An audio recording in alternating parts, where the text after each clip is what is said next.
suis un fou paranoïaque phénicien de l'Ampourdan.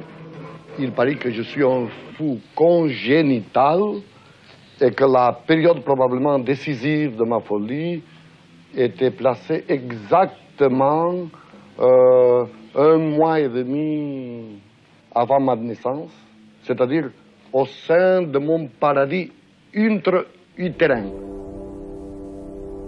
Presque 25 ans après sa mort, que reste-t-il de Salvador Dalí? Sa maison de Porligat en Catalogne, à quelques jets de pierre de Cadaqués. Face à la mer, elle porte les traces d'une œuvre foisonnante et complexe. Elle est un royaume imaginaire, un laboratoire à l'image de son propriétaire.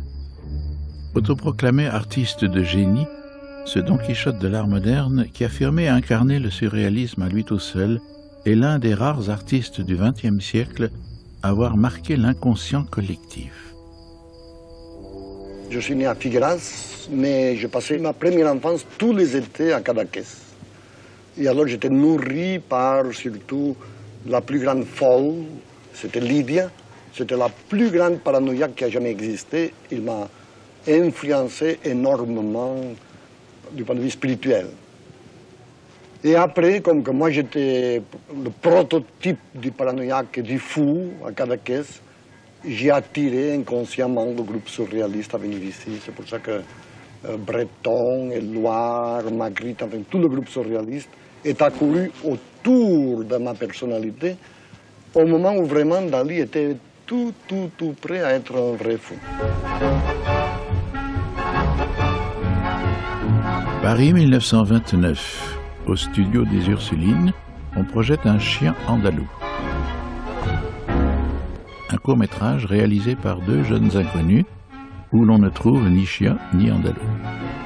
Écrit par Salvador Dalí et son ami Luis Buñuel, le scénario, anticlérical et provocateur, est bouclé en moins d'1 semaine selon les règles de l'écriture automatique. Des images irrationnelles et poétiques qui choquent le public. Le film fait scandale, mais ravit les surréalistes. Un groupe qui lutte contre la société bourgeoise de l'époque et pour lequel la provocation est le seul oxygène. L'été suivant, les Magritte, Paul Éluard et sa femme Gala descendent à Cadaqués pour inviter Dalí et Buñuel à rejoindre le groupe. Dans un espace onirique, un champ de ruines et de cadavres. Le miel est plus doux que le sang, une toile fondatrice qui les surprend.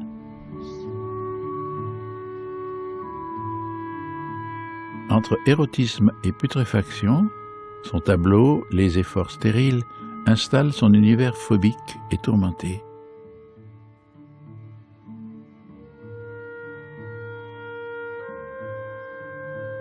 Hanté d'obsessions, de fantasmes, nul ne traite comme Dalí la sexualité, le désir et l'amour. Tous sont attirés par la peinture et la personnalité de ce jeune homme turbulent qui ne respecte rien.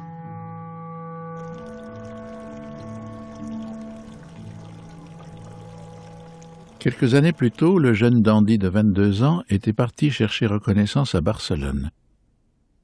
Une première exposition. Une rencontre avec Juan Miró, de quelques années son aîné, qui l'encourage à monter à Paris. À tout prix se faire remarquer. J'étais un anarchiste congénital et pourvu de semer la panique dans la petite ville de Figueras, j'étais capable même d'endommager ma propre personnalité physique.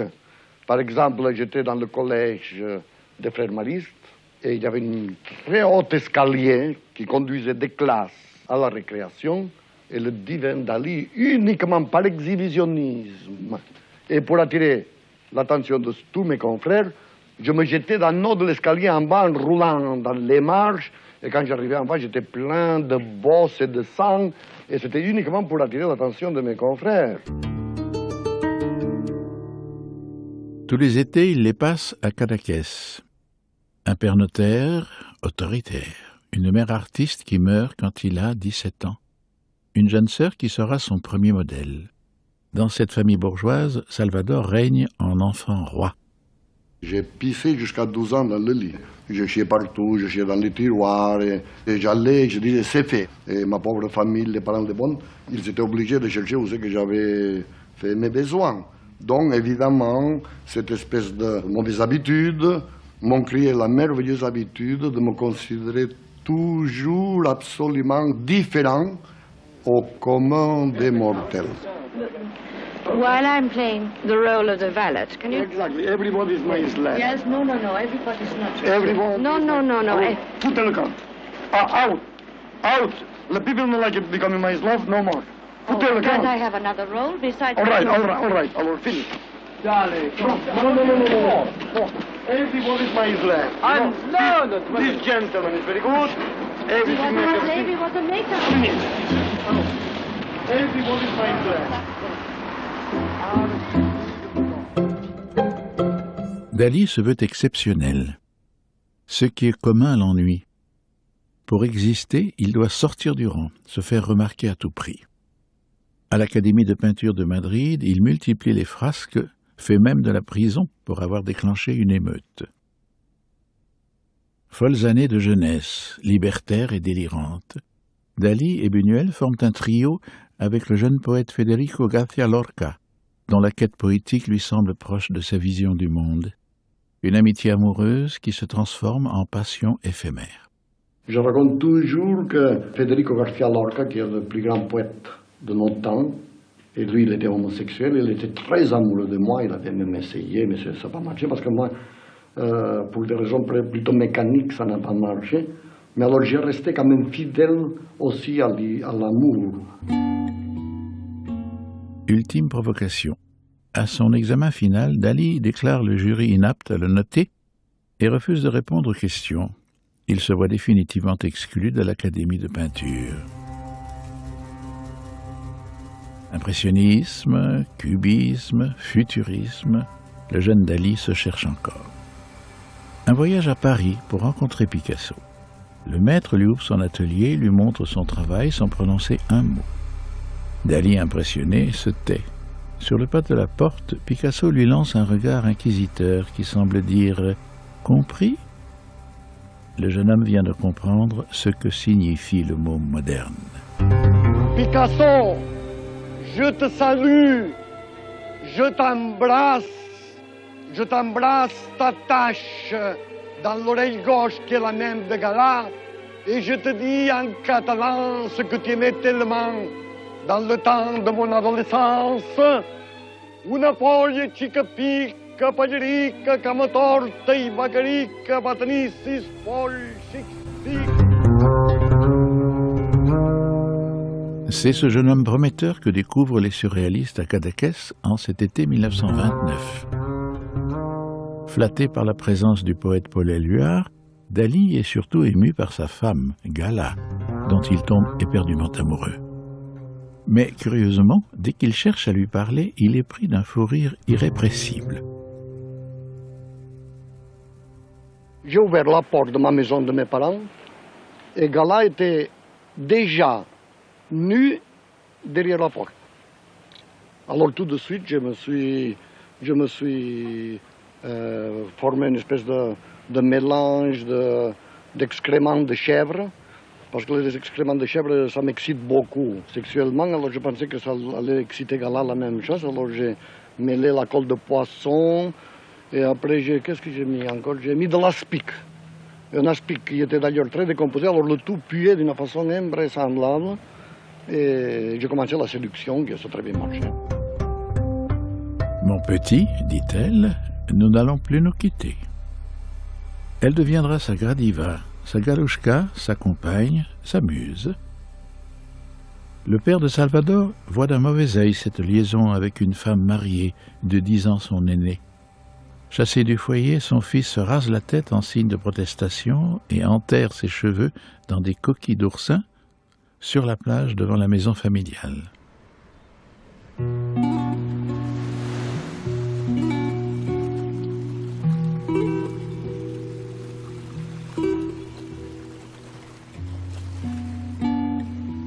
Le Le jeune couple trouve refuge à Port-Ligat, une petite crique située derrière la colline, et s'installe dans une cabane de pêcheurs de quelques mètres carrés.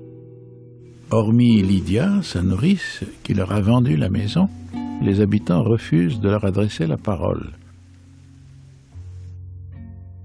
Dali se met à peindre comme un fou, inventant les images témoins de ses fantômes et de ses obsessions, s'inspirant des paysages du cap de Créus, où les caprices géologiques composent un étrange bestiaire.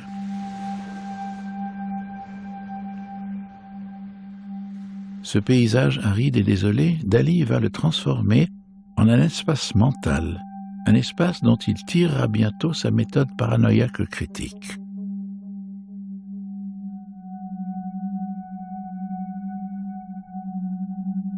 Question.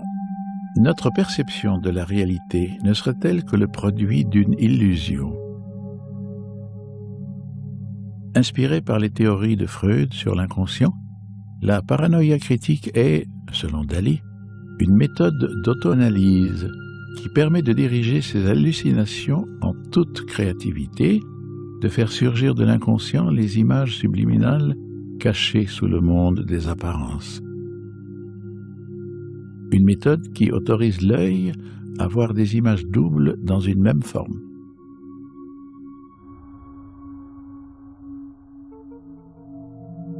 L'homme invisible.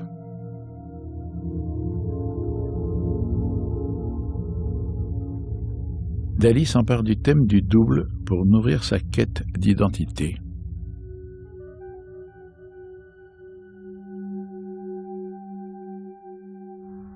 C'était le moment où je peignais le spectre du sex-appeal et j'étais persécuté par une espèce de complexe d'impuissance. Je me considérais moi-même incapable de réaliser toutes ces choses, ça m'apparaissait. D'ailleurs, le sexe féminin m'apparaît toujours une chose très remplie de portes, d'antichambres, une chose très obscure et très mystérieuse. Et à ce moment-ci, cette espèce de complexe d'impuissance avait détourné ma libido dans des vraies folies érotiques, la plupart se finissant comme Louis II de Bavière. D'ailleurs, je me déguisais toujours en roi pour me masturber, c'était une de mes vices. Et si je ne l'ai pas trouvé gala avec laquelle j'ai découvert l'amour qu'on peut dire normal, c'est certain que 2 ans plus tard, toutes mes idées délirantes auraient dépassé les mesures de la pure paranoïa et ça aurait devenu vraiment de la psychopathologie pure et simple.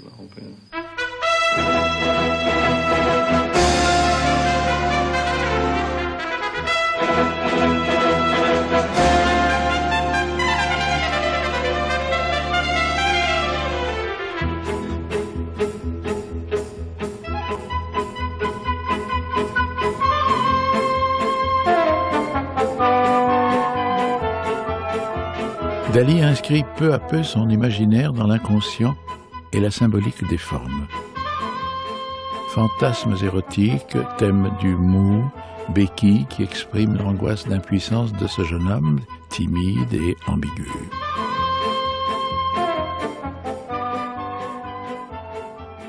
Dernièrement, des jésuites qui ont venu me voir, ils m'ont demandé pourquoi je peignais des montres molles. Alors, aussitôt, j'ai répondu que je peignais des montres molles parce que j'étais mystique. Alors ils m'ont dit, mais quel rapport entre le mysticisme et les montres molles? Et j'ai répondu, parce que les montres molles sont comme du fromage. Et alors ils m'ont dit, mais quel rapport entre le fromage et le mysticisme? Alors Dali a répondu une chose sublime. Il a dit, parce que Jésus, c'est du fromage.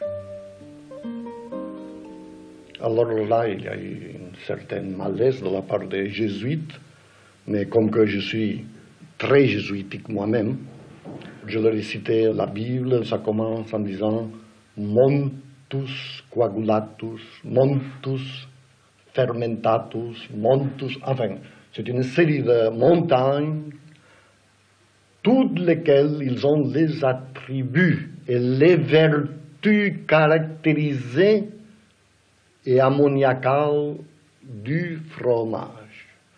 Et rien d'autre que Saint Augustin, il écrit textuellement que ce passage, il faut l'interpréter que Jésus, ce n'est pas une montagne de fromage, mais c'est de montagnes et de montagnes de fromage.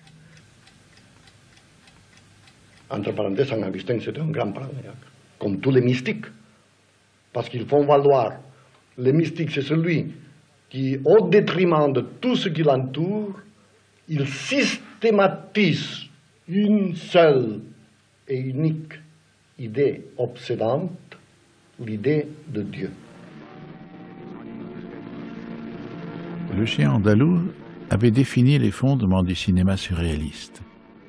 L'âge d'or sera une charge contre la religion et la bourgeoisie, un refus absolu de l'ordre établi. Buñuel vient tourner dans les rochers du Cap de Creus, mais la collaboration avec Dali se limite à quelques échanges de lettres, à quelques croquis dont Buñuel ne tient pas compte. Son anticléricalisme s'est rapidement heurté au catholicisme de Dali. Ils ne travailleront plus ensemble. Le film sort à Paris en 1930 au Studio 28. L'extrême droite déboule dans la salle, casse les fauteuils et détruit les tableaux surréalistes exposés dans le hall. L'âge d'or sera interdit pendant plus de 50 ans. André Breton, le pape du mouvement surréaliste, prend le jeune peintre catalan sous son aile. Pour lui, Dali incarne plus que tout l'esprit surréaliste.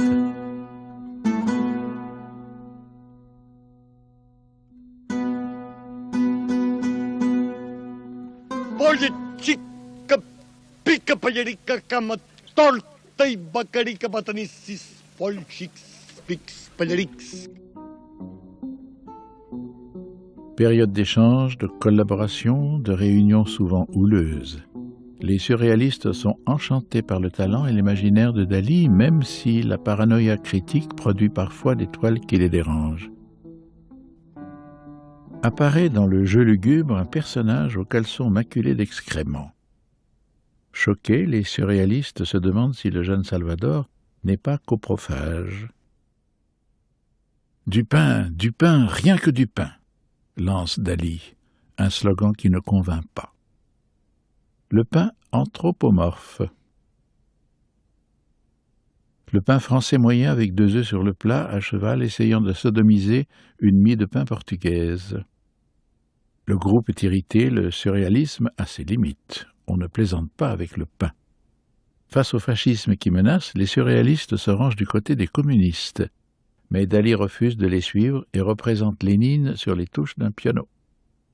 Pour Breton, c'est une provocation. Quand il ridiculise à nouveau Lénine dans l'énigme de Guillaume Tell, la coupe est pleine. Le surréalisme doit être au service de la révolution. Le 5 février 1934 se tient le procès de Salvador Dali. Il échappe de peu à l'exclusion.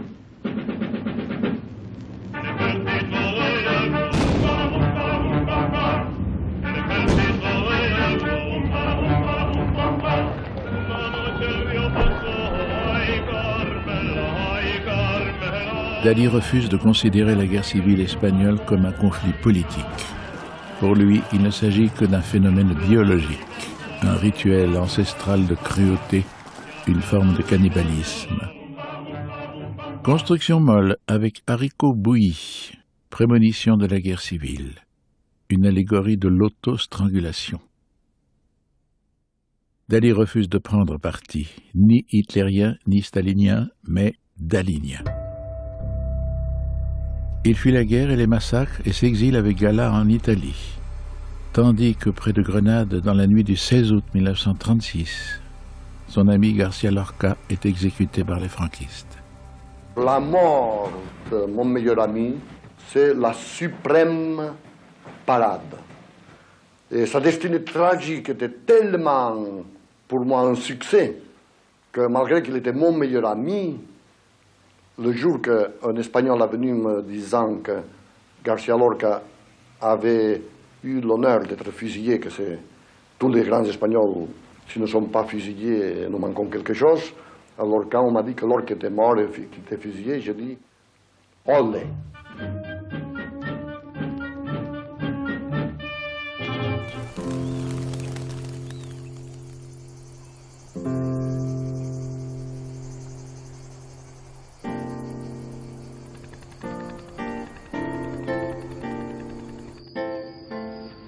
Le titre, ça s'appelle « Le sévrage du meuble aliment ». Il représente Manouris. Ce tableau était spécifiquement affectif et c'était le désir de dévorer le dos dodu de Manouris. Après, plus tard, j'ai eu la même obsession et je voulais toujours manger le dos de Hitler parce qu'il avait une petite courroie qui montrait qu'il avait un dos excessivement dodu et nutritif et tendre comme Manouris. Avec une certaine perversité, il a pris Breton à son propre jeu, celui de ne rien respecter. À nouveau convoqué devant le groupe, Dali exhorte ses amis à comprendre que son obsession hitlérienne est une posture esthétique, strictement paranoïaque et apolitique, qu'il ne pourrait être nazi car si Hitler conquérait l'Europe, il éliminerait tous les dégénérés de son espèce. Malgré les protestations de Crevel et d'Éluard, Breton l'exclut définitivement du mouvement pour s'être rendu coupable d'actes contre-révolutionnaires tendant à la glorification du fascisme hitlérien. Des amis, non. Je n'ai pas des amis. Enfin, même des gens que j'estime, ils peuvent mourir, ça ne me fait pas le moindre effet. Ça arrive très souvent, au contraire. Tout de suite qu'il y a quelqu'un que j'estime, il meurt, ça me procure un sentiment de plaisir instantané parce que il me semble que tout de suite il devient dalinien. Après son propre père, Dali vient de tuer son père d'adoption. En 1938, il réalise son rêve, rencontrer Sigmund Freud, le saint patron des surréalistes. Dali affirme que l'unique différence entre la Grèce immortelle et l'époque contemporaine, c'est justement le docteur Freud, qui a découvert que le corps humain recèle des tiroirs secrets que seule la psychanalyse est capable d'ouvrir. Enchanté de sa visite, Dali retient surtout que Freud lui a décerné le plus beau titre de gloire à ses yeux, en le qualifiant de fanatique et de parfait prototype de l'espagnol. Il n'aura désormais de cesse de prouver que le surréalisme, c'est lui. L'unique sublimation du surréalisme, c'était dans la mystique, dans Dieu, qui est l'être irrationnel et surréaliste par excellence, mais puisqu'ils ont continué à patauger dans leur petite superstition de tireuse de cartes, parce que vous savez très bien qu'ils ne croient pas en Dieu, mais après ils vont se faire tirer les cartes. Alors évidemment, ça restait un mouvement littéraire néo-romantique aussi, condamné à être une école littéraire intéressante et très passagère. Tandis que moi, je suis le seul que j'ai tâché de sublimer l'expérience surréaliste dans la grande tradition mystique espagnole, c'est-à-dire dans celle de la nuit obscure de Saint Jean de la Croix. L'aventure intellectuelle et artistique ne fait que commencer. Dorénavant, il fera sa propre psychanalyse à ciel ouvert, fidèle aux lois de l'inconscient, sans aucune pudeur et sans mentor. André Breton, qui surnommait déjà Gala le tiroir caisse, élabore le parfait anagramme de son nom, Avida Dollar.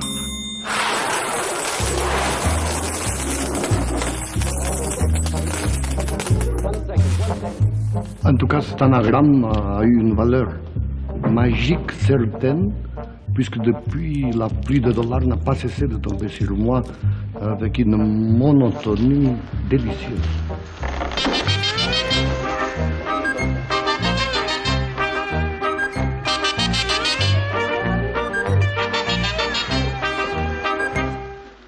À mesure que j'aime l'argent, je deviens de plus en plus avare.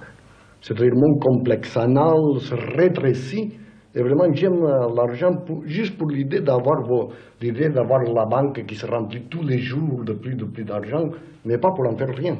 Juste pour l'idée de la puissance, l'idée symbolique, l'idée pure de l'argent pour l'argent.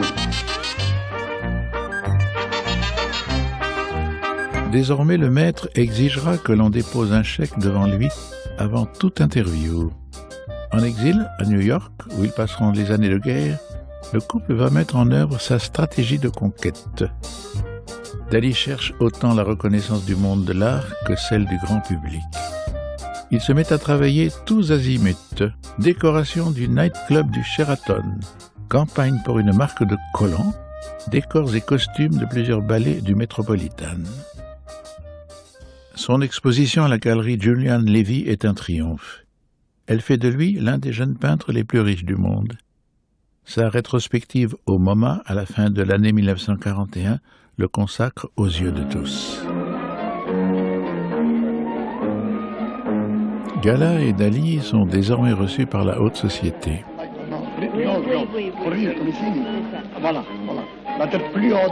Il peint des portraits.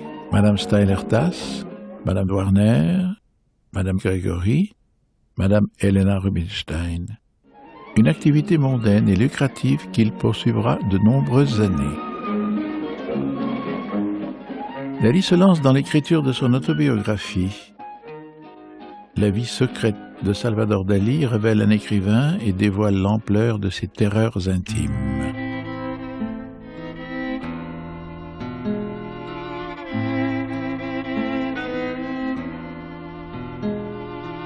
Dans des eaux agitées, des sirènes au corps parfait habillées en tenue dalinienne s'ébattent. C'est le rêve de Vénus, une extravagance qui surprend les New-Yorkais qui visitent le pavillon que crée Dali pour l'exposition universelle de 1939. On y pénètre en passant entre les jambes d'une femme au jupon retroussé. Furieux que la direction lui ait refusé d'affubler la Vénus de Botticelli d'une tête de poisson, Dali fait larguer par avion des milliers d'exemplaires de sa déclaration de l'indépendance de l'imagination et des droits de l'homme à sa propre folie. Une rencontre, le photographe Philippe Halsman. Daddy, don't you paint? Quoi? Don't you paint? Here. No palette, no instruments of any kind. Hey! No like a diesel, you know. This powerful out and could not leave out like it create some clear specimen. Le photographe lui fabrique une image à la hauteur de son personnage, plus surréaliste que jamais.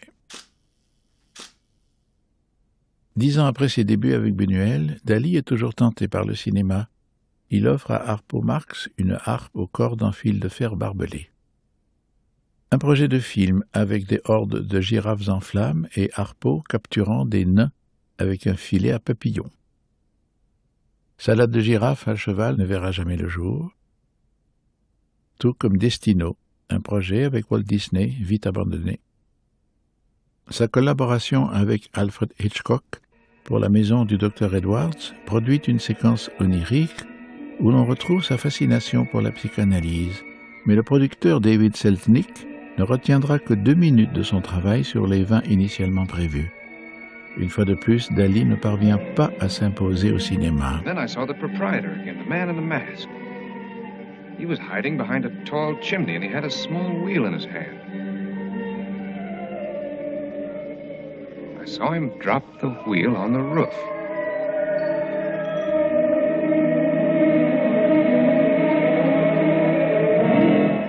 Suddenly I was running. Then I heard something beating over my head. It was a great pair of wings.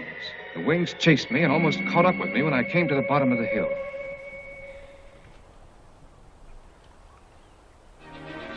Cadaqués, situado en una luminosa bahía de la Costa Brava, fue la cuna del originalísimo pintor Salvador Dalí. De retour des États-Unis, Dali retrouve son refuge de Portligat. Son pays, l'Espagne, est plongé dans la brutalité politique et la pauvreté culturelle du fascisme.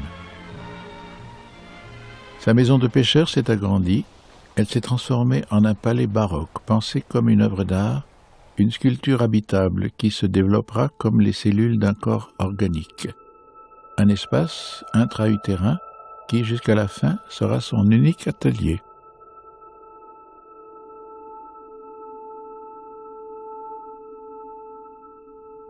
Dali rêve d'une renaissance dont il serait le seul peintre, le mythe de l'homme nouveau, qui ne serait pas hitlérien mais chrétien, et Salvador, le bien nommé, un héros catholique et monarchiste. Imposteur, non. Imposteur de qui, imposteur de quoi? Mais je suis beaucoup pire. Et beaucoup mieux que cela, je suis surtout un traître. Et en plus d'un traître, qu'est-ce que je suis encore? Une autre chose qui est beaucoup mieux. Un traître.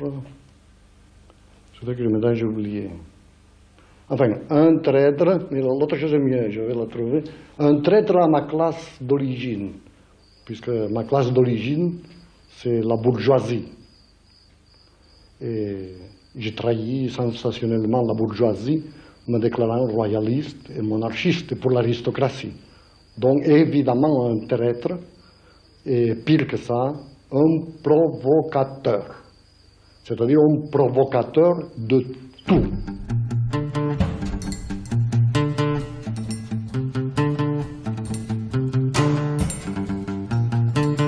Face au régime dictatorial de Franco, le néo-mysticisme de Dali n'est-il qu'un épisode de plus dans la construction de son masque public?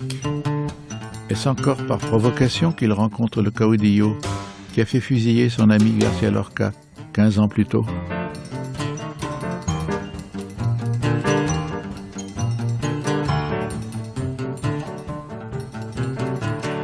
En octobre 1950, il annonce sa conversion à la religion catholique et s'autoproclame sauveur de l'art moderne. L'artiste procède à une sorte de repentir, un retour à l'ordre, au grand peintre classique qu'il admire tant, à la thématique religieuse.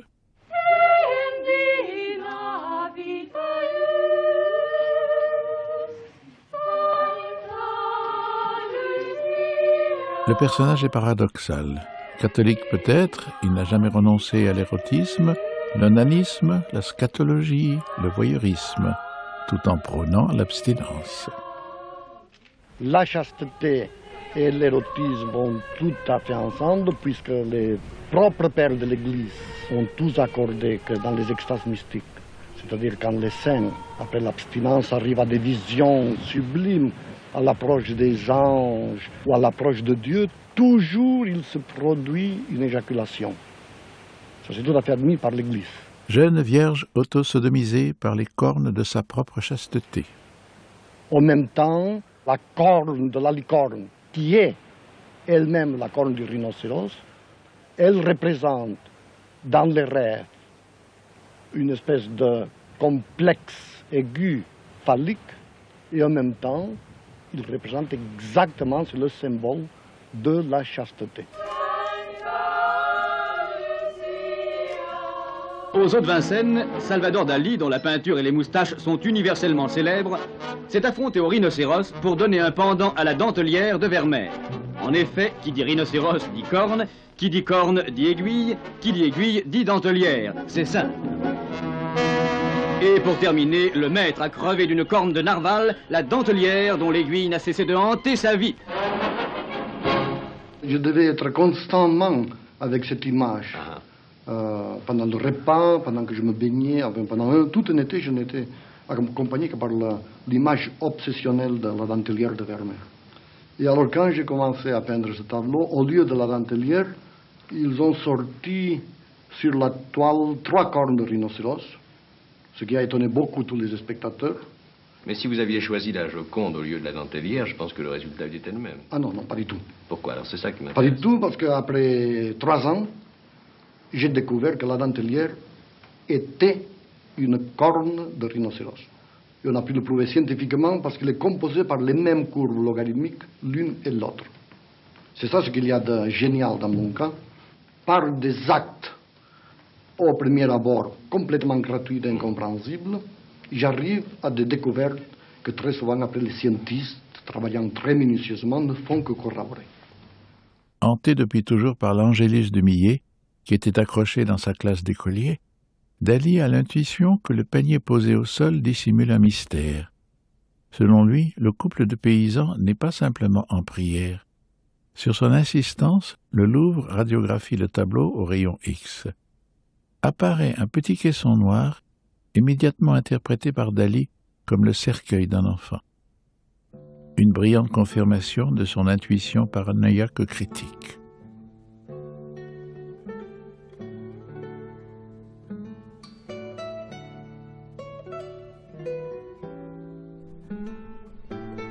À chaque moment qui passe, de plus en plus la certitude que la gare de Perpignan est destinée à devenir un des endroits cosmiques les plus importants dans la cosmogonie dalinienne.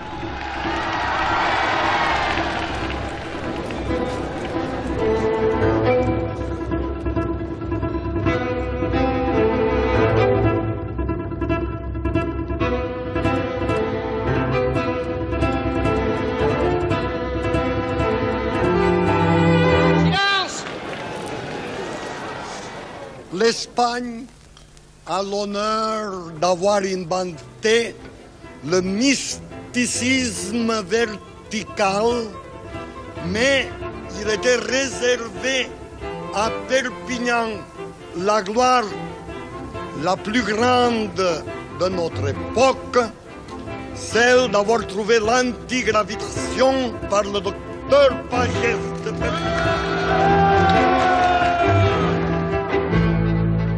C'est en gare de Perpignan, le 19 septembre 1963, que Dali a la vision exacte de la constitution de l'univers. Une vision mystique qu'il peint 2 ans plus tard en appliquant les règles de perspective de la Renaissance. Gala, Dali, Dieu, un train cosmique, et sur les côtés, les personnages de l'Angélus habités de pensées érotiques.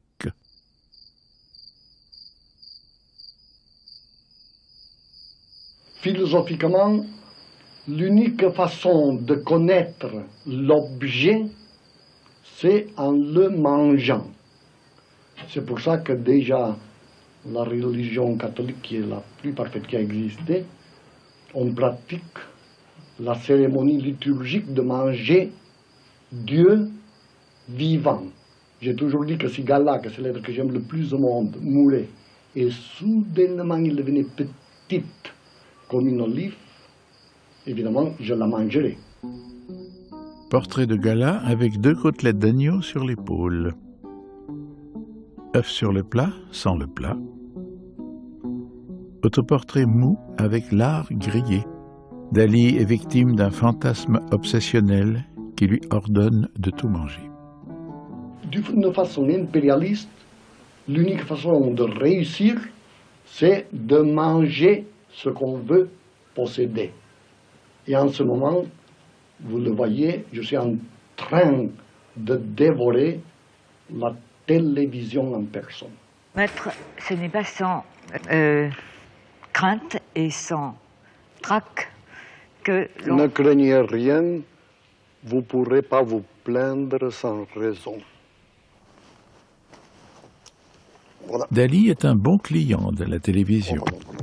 Ça, c'est très bien quand on marche avec le cordon ombilical. Les médias se repaissent de son extravagance, passant souvent à côté de l'artiste qui prend plaisir à mener la danse. Je profite de l'occasion, puisque la télévision s'est rendue dans le salon de l'hôtel Meurice, pour constater que ce genre d'organisation, radio, télévision, etc., ils se noient vraiment toujours dans un verre d'eau. J'aurais voulu, tout simplement, qu'on m'apporte une grande baignoire remplie de goudron. Alors maintenant, demandez-moi qu'est-ce que c'est, pourquoi le goudron, tout ça. Enfin, il faut que je vous aide. Hein. Dites-moi, M. Dali, pourquoi le goudron? Enfin, essayez d'être intelligent, je vous réponds. Et pourquoi le goudron, voilà. M. Dali? Le goudron, parce que justement, c'est le symbole de...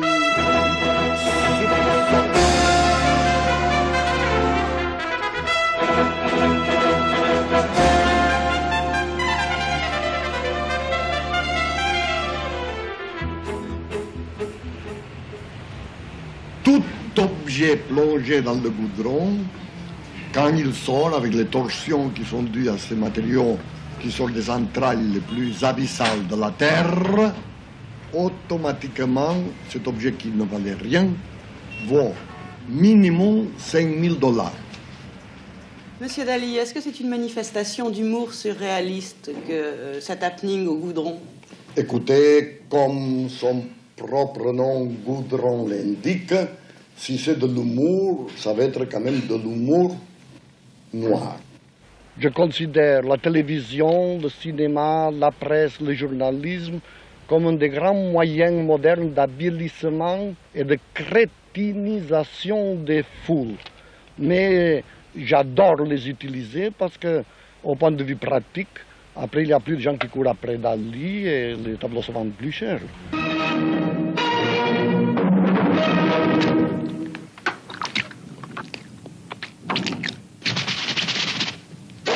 Je suis fou du chocolat l'envers. Pendant toutes ces années, le monde de l'art lui reproche de se galvauder dans les médias, cabot, hystérique, narcissique, exhibitionniste. Dans le psychédélisme des années 70, son image devient celle d'un clown médiatique, d'un amuseur public. Extase, les dents. Attendez, les dents. Un bonbon, les bonbons, où sont les bonbons? Derrière ces happenings déambule en secret un personnage grave, protégé par un humour à toute épreuve, mais profondément hanté par la mort.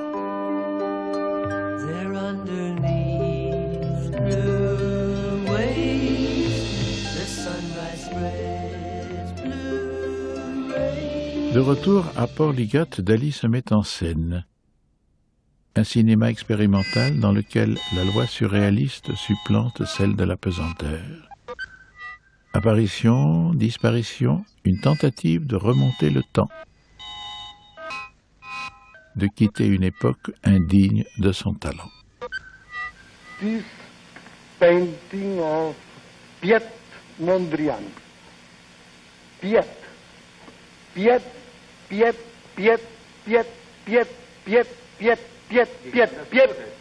niet. Because in Russian, niet is nothing.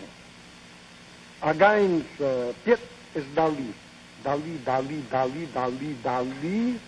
da. Le maître note les peintres comme à l'école. Dali se place juste après les classiques et devant tous ses contemporains, tandis que Mondrian se retrouve bon dernier. Toute la peinture contemporaine est un désastre. Je crois que ce désastre est la condition précisément d'une nouvelle renaissance spirituelle. Je suis en train, depuis 2 ans, de peindre des anges que j'appelle des anges anti-matière. Et aujourd'hui, tous les physicists parlent constamment de cette antimatière, à un point qu'on se rend compte qu'aujourd'hui la matière est en train de s'échapper à chaque instant de la main des savants, et qu'on se trouve que la matière n'est que de l'énergie, et que tout ce qu'on croyait matériel est en train de se spiritualiser. Dali s'intéresse de plus en plus à la science. Il se met à peindre des atomes, se passionne pour la structure de l'ADN, pour la théorie de la mécanique quantique. Il veut relier les découvertes les plus récentes à son sentiment religieux, au monde cosmique.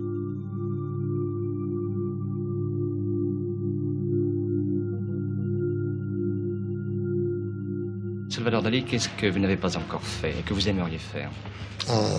Ce que j'aime, ce que je n'ai pas fait, c'est un chef-d'œuvre pictural, mais je vais essayer de ne jamais le faire et de le saboter chaque année, parce que évidemment le jour que Dali peindrait un tableau bien peint, comme c'est le cas par exemple avec Velázquez, avec Las Meninas, ou Vermeer avec sa vie de Delphes, alors le jour suivant je mourirai. Et comme que je préfère avant tout continuer à vivre, même à travers les derniers procédés d'hivernation, ne serait-ce que prolongés de quelques semaines, alors je vais continuer à saboter systématiquement tous mes possibles chefs-d'œuvre, parce que je préfère continuer à vivre que de faire un chef-d'œuvre. Dali n'est pas un artiste comme les autres, mi-sérieux, mi-ironique, il déclare vouloir se faire hiberner. Pense se faire mettre en conserve une fois congelé. Il est persuadé que l'on réalisera bientôt des greffes étonnantes, que le rajeunissement des cellules est pour demain, que l'immortalité lui est promise.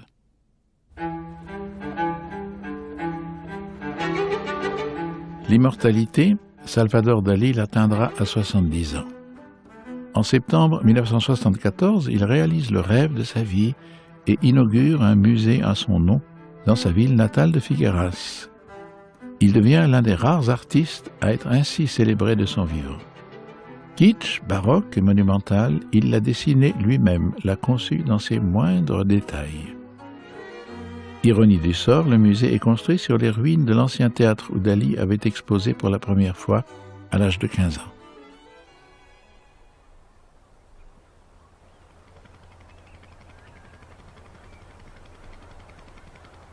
Les ciels, voilà ce que mon âme éprise d'absolu a cherché tout au long d'une vie qui a pu paraître à certains confuse et pour tout dire parfumée au soufre du démon.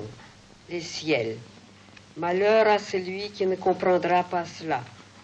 Quand j'ai vu pour la première fois l'aisselle épilée d'une femme, j'ai cherché les ciels. Quand je remuais avec ma béquille l'état putrifié et grouillant de verre de mon hérisson crevé, j'ai cherché les ciels. Et qu'est-ce que les ciels? Gala est déjà réalité. Le ciel ne se trouve ni en haut, ni en bas, ni à droite, ni à gauche. Le ciel est exactement au centre de la poitrine de l'homme qui a la foi. À cette heure, je n'ai pas encore la foi et je crains de mourir sans ciel. Gala meurt en 1982, l'abandonnant à sa solitude. Il a perdu son modèle, sa muse, son double. Son miroir est brisé. Il survivra 7 ans à Gala, 7 années de malheur.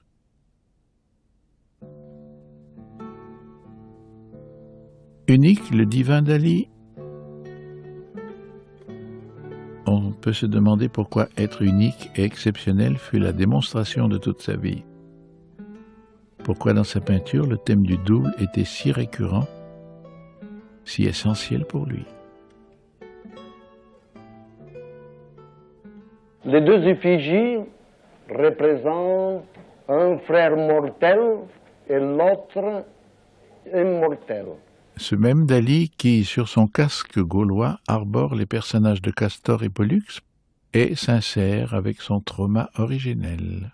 Mes parents avaient fait une chose qui a eu des conséquences aussi tragiques et glorieuses pour ma vie, c'est-à-dire que quand moi je venu au monde, ils m'ont donné le même nom que le frère mort, c'est-à-dire Salvador.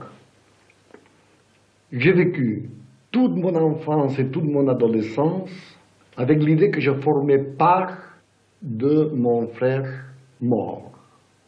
C'est-à-dire que je portais dans mon corps et dans mon âme le cadavre agrippé de ce frère mort, parce que mes parents parlaient constamment de cet autre Salvador à propos de moi en disant il ne faut pas que ça arrive comme Salvador qui était enrhumé, il faut le mettre cache-nez. Enfin, j'étais tout le temps qu'on parlait de moi, on parlait de l'autre. Alors, pour me séparer de cet autre frère mort, j'étais obligé justement à jouer au génie dans le sens d'affirmer toutes les minutes que moi je n'étais pas de l'autre, que moi je n'étais pas mort, et alors j'étais forcé de commettre et de perpétrer tous ces genres d'excentricité, que c'est le côté loufoque que les gens croient voir dans Dalí, et que justement c'est le côté le plus tragique de mon existence, puisque toutes les semaines, j'ai dû affirmer pour m'en convaincre moi-même que je n'étais pas l'autre, que moi j'étais le frère vivant.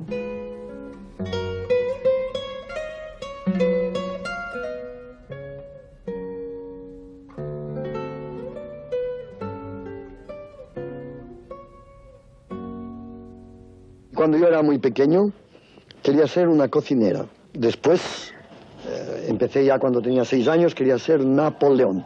Desde entonces mi máxima ambición no ha hecho que crecer y ahora lo que más me gustaría es poder ser nada menos que Salvador Dalí.